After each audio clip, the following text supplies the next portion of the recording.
My name is Amy, and welcome to What the Truck Ghost Stories. If you like these, please like, share, and comment after. Also, subscribe if you haven't, and turn on the bell so you know when we post a new video. I'm Jason, and have been driving a truck about 40 years. I have seen many questionable things, but one experience has always stuck out. I was driving on the West Coast, and it was late at night. I passed a man on the road who had his thumb up and bumming a ride. I don't pick up strangers, always been my number one rule. So I pass him up. I get about 10 miles down the road, and there is another guy with his thumb out. He looked almost exactly like the guy 10 miles back. I dismiss it, must have been a coincidence. But about 5 miles or so down the road, I see the same man. By this time, I am so confused. I feel like I'm going nuts. I turn my rig around and head back the way I came, but I didn't see the man. I drove back to the exact point where I saw him first. No one on the side of the road. My mind races with excuses of why this happened. I finally give up looking and get back on the road in the right direction. As I was leaving the city limits, there was the guy again, so this time I pull over. I get out and go to question the guy. Walk around the truck, and he is not there. There was nowhere for him to hide either. I got back in my truck and just sat there. I don't know what just happened. How is it possible? I haven't spoken about this in years until I heard the other stories. I wanted to share this one, hoping I'm not the only one it has happened to. I was driving a load of parts to our warehouse 2 counties over. I was the only one available to go. I left just before dark. I knew of the warehouse, but never had actually been there. It was pretty easy to find, and I made pretty good time. As I was pulling up to the gate, there was an older gentleman waving me through. As I passed him, I asked where he wanted me to drop the load. He pointed towards the Lodi G docks, and I backed the trailer in. I unhooked and told the guy was I done and needed a signature. He signed, and I was on my way. The next morning when I got to work, I was called into the office. My boss says, "Why did you just drop the trailer and leave without letting anyone know?" The gate was left open and anyone could have stolen those parts. I said, "Whoa, wait. I did let the guy who was there know he is the one who let me in." Older guy named John. The dispatcher and my boss looked at each other. Then my boss says, "Is that some kind of joke?" John passed away last month. He worked that warehouse for 23 years. This was a shock, and I said, "Must have been someone else." I had the guy sign. I grabbed my clipboard and got the inventory sheet out. Sure enough, the signature said John Benson. My boss shook his head and said, "John Benson died last month of a heart attack in the warehouse." None of us could explain it, and they even went as far as to get a picture of John to show me, and that was him. I talked to a dead man. How? I can't even begin to understand. We tried to pull up the security footage from that night, but the time that I was there, all the cameras were static. Nothing but static. I'm not sure if they believe me or not, but we don't talk about it. I really think it scared the crap out of my boss. I know it did me. I was driving through Kansas on I-70 at night once when I hit one of the craziest thunderstorms I've ever seen. It was so bad the road started flooding a bit, and I had to pull into a service plaza and wait it out when the creepy part happened. As I was sitting in the truck watching the storm, there was a series of lightning strikes followed by a blackout. Suddenly, a massively bright light starts moving behind the clouds, too slowly to be an aircraft, but too fast to be part of the storm system. It moves up over the hills, trees, before crossing directly overhead, then disappears a bit behind the service plaza. The transit from tree line to plaza took maybe 5-10 minutes tops, and while it was overhead, it cast everything in an eerie blue glow and lit up the parking lot. I seriously thought aliens were invading. Anyway, within 10 minutes of the creepy light disappearing, the rain completely stopped and the parking lot lights came back on, like someone flipped a switch. I got out of there while looking in my mirrors for spaceships or those alien walkers from War of the Worlds. My grandfather drove trucks decades ago, before I was born, and before labor laws around limits and brakes were more standard. I'm assuming it's different now. He'd fairly regularly accept calls that would extend his shift to where he was driving 24-36 hours or more without a break longer than a quick bathroom or fast food stop. One night, after having already driven a particularly long day, he noticed his eyes getting droopier and the whole roll down the window and blast the music up thing didn't seem to be helping much. It was a rainy night on a pretty windy mountain road without a shoulder to pull over safely, so he started doing those logic games out loud to keep alert and awake. He was saying something to the effect of, "I just passed mile marker 146, so what time will it be when I reach 200 if I'm going 55 miles per hour?" Then he closed his eyes, took a deep breath, and felt his head do the nod-jerk thing, which woke him up with a gasp. He opened his eyes to see if he was driving straight toward mile marker 158, which would have sent his whole truck tumbling down a random-ass mountain ravine. He was able to correct the course safely back, but it was a matter of seconds between that reality and certain death.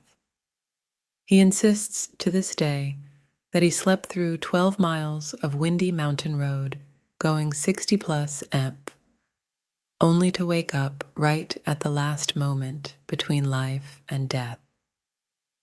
The story usually ends with him tearing up, saying, "I don't know if there are angels, but I know there's something bigger going on in this universe than our human brains have been able to understand yet. If I wouldn't have woken up right when I did, you kids wouldn't be here today, and that's something that feels pretty close to spiritual." A friend of my cousin was a long-haul trucker.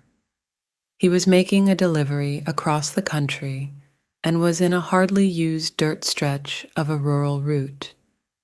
Since the road wasn't exactly peachy, he had to drive slowly. He sees another truck slowly approaching from the opposite direction, and he sees the truck is the same as his. Since this isn't fairly uncommon, he didn't think much of it, but as the other one grew closer, he decided to honk in recognition of having the same kind of truck. The other one replies, and all is good. That is, until they narrowly and very slowly had to pass one another. He turned to look at the driver, and he saw himself. Not a reflection, not a similar person, but his exact same copy, same clothes, same hat, same red beard, staring at him. They passed each other, and that was that. He told me he'd seen very weird things, but that was the moment he decided to stop being a trucker. It was a night like any other on the desolate highways that crisscrossed through the heart of nowhere. My name's Jake, and I'm a truck driver. Been hauling cargo through the lonesome roads for over a decade. the kind of life that keeps you company with the hum of the engine and the endless stretch of asphalt. That night, I found myself on a particularly eerie stretch of road, swallowed by an impenetrable fog, the kind that wraps around you like a suffocating shroud, concealing the world beyond. The only companions were the dim glow of my headlights, cutting through the mist, and the rhythmic beat of raindrops on the roof of my rig. I'd heard rumors on the CB radio about this stretch, a place where truckers whispered of abandoned cars, tales of drivers gone missing without a trace. It was enough to send shivers down the spine of even the most seasoned drivers, but I'd always scoffed at such stories. That is until that night. As I maneuvered through the winding road, the fog became denser, almost palpable. Visibility dropped to a few feet ahead, and the low hum of the engine seemed swallowed by an oppressive silence. The glow of my headlights refracted off the mist, casting eerie shadows that danced like wraiths in the night. It was then that I saw him, a silhouette on the side of the road. A man, or so it seemed, standing motionless in the fog. My instincts told me to keep going, but the human in me wanted to lend a helping hand. I eased off the gas, and the truck rolled to a stop beside him. He was oddly pale, and the fog clung to his form like a ghostly cloak. But what sent a shiver down my spine were his eyes, big, round, and as black as the void itself. His mouth, a gaping maw, stretched wide in a manner that defied the laws of anatomy. I hesitated, a chill crawling up my spine. Something was terribly wrong. The man-creature didn't move, didn't acknowledge my presence. He just stood there, staring into the fog. With a lump in my throat, I decided to get going. But as I revved up the engine, I glanced back at him. That's when I saw it, the twisted, grotesque smile that curled on his featureless face. Panic surged through me, and I slammed my foot on the gas pedal, leaving the fog-draped figure behind. As I drove away, I grabbed the radio mic to share my unsettling encounter with fellow truckers. But to my dismay, the once buzzing airwaves were silent. No static, no voices, just an unsettling void that mirrored the fog outside. The road seemed endless, and I pushed the accelerator harder, the engine roaring in protest. I needed distance from that creature, needed the safety of the city lights. But as the miles blurred together, the fog persisted, unyielding. I drove way over 100 miles and was sure that creature was far away, and I will never met it again. In the distance, a lonely parking lot emerged, and I decided it was time to pull over. The weariness and fear clawed at me, and I desperately needed a moment to collect myself. I shut off the engine, closed the curtains, and tried to shake off the encounter as mere imagination. Little did I know that the night had only just begun, and the horrors lurking in the fog were far from done with me. I tried to convince myself that it was just fatigue playing tricks on my mind. I locked the doors, closed the curtains, and nestled into my bunk, hoping that the haunting image of that pale figure with the unnaturally large eyes and twisted smile would fade away with the night. But sleep remained elusive. After what felt like hours of tossing and turning, a sense of impending doom washed over me, jolting me awake. A shiver ran down my spine as I fumbled to open the curtains. The parking lot was bathed in an eerie glow from the flickering overhead lamps, casting long shadows that seemed to dance in the fog. That's when I saw them again, 3 of those nightmarish creatures. They stood like sentinels, their dark eyes fixed on the truck. Panic gripped me as I fumbled to turn on the cabin lights, revealing their ghastly features in all their horrifying glory. Their mouths, wide open, emitted guttural growls that reverberated through the metal walls of the truck. The air in the cabin grew thick with an otherworldly presence, a malevolence that seeped through every pore of my being. I reached for the ignition, praying that the truck would roar to life and carry me far away from this nightmare. But nothing happened. The engine remained silent, as if in protest against the encroaching terror. The creatures, sensing my vulnerability, began to advance. Their movements were unsettlingly smooth, almost as if they were gliding across the asphalt. The growls intensified, echoing through the desolate parking lot. I could feel the cold sweat trickling down my back as desperation set in. My hands trembled as I repeatedly turned the key, willing the engine to respond. The growls escalated into a cacophony, and the creatures closed in, their features contorted in a grotesque display of hunger. Just as the creatures were about to reach the truck, a surge of relief washed over me as the engine roared to life. I slammed the gear into drive, the truck jolting forward, leaving the creatures behind in the rearview mirror. As the truck sped away, I couldn't shake the feeling that the creatures were not bound by the laws of the physical world. Their terrifying growls echoed in the distance, even as the city lights finally emerged on the horizon.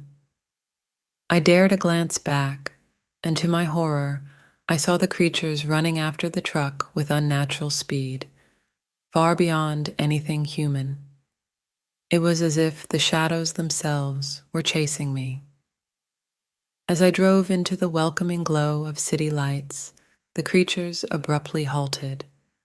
Their twisted forms lingered at the edge of the urban sprawl, their growls fading into the night. Relief mingled with a lingering dread as I realized they had a boundary, a limit to their reach. I parked the truck in a well-lit area, surrounded by the comforting hum of civilization. My hands trembled as I reached for the radio mic once more, hoping to connect with someone, anyone. But the static-filled airwaves remained stubbornly silent. The city lights seemed to push back the darkness, but I couldn't shake the feeling that those creatures were still out there, waiting in the shadows for their next opportunity to strike. The night was far from over, and the road ahead held more horrors than I could fathom. I spent the restless hours of the night parked in that well-lit haven, the city lights warding off the encroaching darkness. But no matter how brightly the urban landscape glowed, the images of those nightmarish creatures lingered in the recesses of my mind, their growls echoing like a sinister melody. As dawn began to break, I couldn't shake the feeling that the nightmare was far from over. I pulled back onto the road, my eyes scanning every shadow, every patch of fog, with a newfound paranoia. The city lights gradually faded in the rearview mirror as the road stretched into another desolate expanse. My radio crackled to life, the sudden sound making me jump. It was a voice, a fellow trucker. "Hey, you there, you okay?" The voice sounded concerned, and I eagerly responded, recounting the horrors of the night, the fog-shrouded figures, the broken radio, and the unrelenting pursuit. There was a pause on the other end, and then the voice spoke, heavy with a mix of fear and disbelief. "You're not alone. We've all heard those stories, the abandoned cars, the creatures in the fog, but we always thought they were just stories." The revelation sent a chill down my spine. I wasn't the only one who had faced those monstrous entities. The radio buzzed with hushed conversations among truckers, each sharing their own encounters with the supernatural on this stretch of road. The stories varied, but a common thread emerged. Those creatures, with their haunting eyes and twisted smiles, were a malevolent force that seemed drawn to the lonely roads in the dead of night. No one knew their origin or their purpose, but they left a trail of fear in their wake. As I continued my journey, the unease persisted. The road seemed to stretch endlessly, and the fog clung to the edges of the highway like a malevolent specter. I couldn't shake the feeling that those creatures were watching, waiting for the opportune moment to strike again. The radio chatter intensified, with truckers exchanging advice on how to avoid the creatures, sharing tales of those who had disappeared without a trace. The fear was palpable, a shared experience that bound us together in the face of the unknown. With each passing mile, the city lights became a distant memory. The road ahead was swallowed by an impenetrable fog, and the radio once again fell silent. The hairs on the back of my neck stood on end, and a cold sweat broke out across my forehead. As I approached the familiar stretch where I first encountered the creatures, a sense of dread settled over me. The fog thickened, and the atmosphere grew heavy with the weight of unseen eyes. Then, a haunting realization struck me. This road was a loop, an unending circuit that brought travelers back to the heart of the supernatural. The city lights, the camaraderie on the radio, all illusions meant to deceive. The creatures weren't bound by distance. They were bound by time, forever haunting those who dared traverse this cursed stretch. Thanks for listening. More to come. Please like and share and comment down below. If you would like your story or encounter shared on our channel, email us at WhatTheParanormal@gmail.com. We love you guys. You mean the world to us. We hope you know that. Till next time.